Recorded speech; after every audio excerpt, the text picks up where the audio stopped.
Hoje a gente vai mergulhar numa reflexão muito interessante do Zé da Flauta sobre uma coisinha que todo mundo conhece: o medo.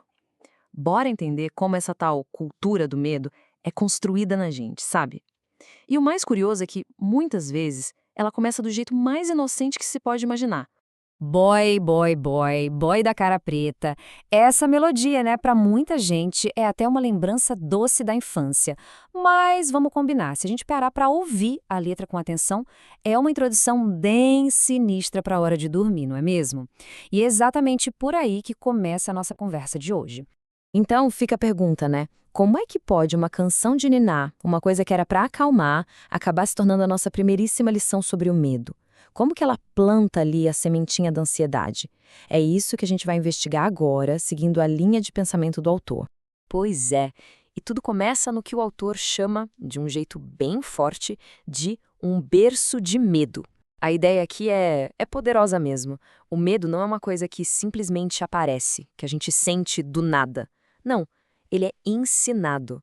Quase como se fosse uma tradição de família, sabe? Passado de geração em geração, desde que a gente é bem pequeno. E a sacada do autor aqui é genial, vamos ser sinceros. Pensa bem. Aqueles rituais que deviam ser só sobre conforto, sobre carinho, muitas vezes vêm com uma ameaça escondida nas entrelinhas. É uma melodia super suave, falando de um bicho que vai nos pegar. É um baita paradoxo, né? E a gente vive isso sem nem se dar conta. E olha como o processo é sutil. Primeiro plantam na nossa cabeça a imagem de um boi terrível que está de olho na gente. Depois, a ideia de que tem sempre algum monstro por perto, à espreita, vira normal. Qual o resultado disso tudo? Simples. O medo vira parte da rotina. Um sentimento que a gente já espera sentir, desde pequenininho. Ok, então a semente foi plantada. Mas como é que isso evolui? Bom, a gente sai daquela ameaça mais imaginária da infância e entra numa fase em que o medo vira regra, ele vira código. É o que o autor chama de a disciplina do temor. E para ilustrar isso, o autor pega um exemplo que, nossa, é perfeito, os 10 mandamentos. Pensa assim, de um lado a gente tem um manual de boas práticas, mas o foco, segundo ele, muda muito rápido para o outro lado, para punição divina se a gente falhar. O medo aqui se veste de disciplina, sabe? E transforma regras morais em um campo minado. E essa frase aqui resume tudo de um jeito incrível.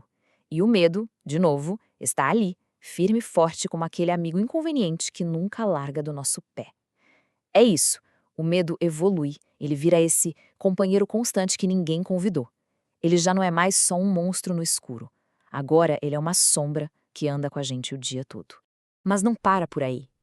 Conforme a gente vai crescendo, o medo só troca de figurino. Ele deixa de ser uma coisa só nossa, pessoal, e vira algo gigantesco, coletivo, global. E essa linha do tempo aqui mostra um padrão que é no mínimo curioso. Quem aí se lembra do pânico do bug do milênio, em 1999? E depois, a conversa sobre o fim dos tempos? Hoje em dia, o papo é sobre aquecimento global, ameaça nuclear. Parece que cada época precisa eleger o seu grande medo, né? Para manter todo mundo bem alerta. A comparação que o autor faz é um pouco irônica, mas, poxa, faz todo sentido. É quase como se a gente precisasse de um tema de festa novo a cada ano para nossa ansiedade coletiva.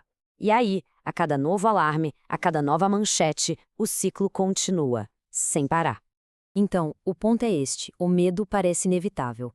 Ele se infiltra nos noticiários, nas redes sociais, nas conversas do dia a dia. É uma sombra que não desgruda. Mas e se a solução não for continuar correndo dele? E é aqui que a gente chega no coração da reflexão do Zé da Flauta. A proposta dele, uma perspectiva totalmente nova para lidar com essa cultura toda. A ideia não é, sei lá, apagar o medo da nossa vida. A questão é mudar a nossa relação com ele. Então, como encarar o boi da cara preta de frente? A proposta vem em 3 passos. Primeiro, sacar que o medo se esconde em tudo que é canto. Segundo, e esse aqui é o pulo do gato, perceber que ele só fica por perto porque de alguma forma a gente deixa. E o terceiro passo, talvez o mais libertador, aprender a rir um pouquinho do monstro. Pois é, talvez o grande segredo seja esse mesmo, de vez em quando simplesmente dar um dedo para ele. A conclusão do autor é essa, bem direta, até um pouco desafiadora. Em vez de se encolher, quem sabe o segredo seja encarar de frente. Reconhecer que o medo está ali, sim, mas se recusar a deixar que ele mande no pedaço. E com essa provocação, a gente fecha esta análise. Pensando em toda essa jornada, sabe? Desde lá do boi da cara preta da infância até as manchetes de hoje, fica a pergunta no ar. Para qual dos nossos medos já está mais do que na hora da gente finalmente dar um dedo?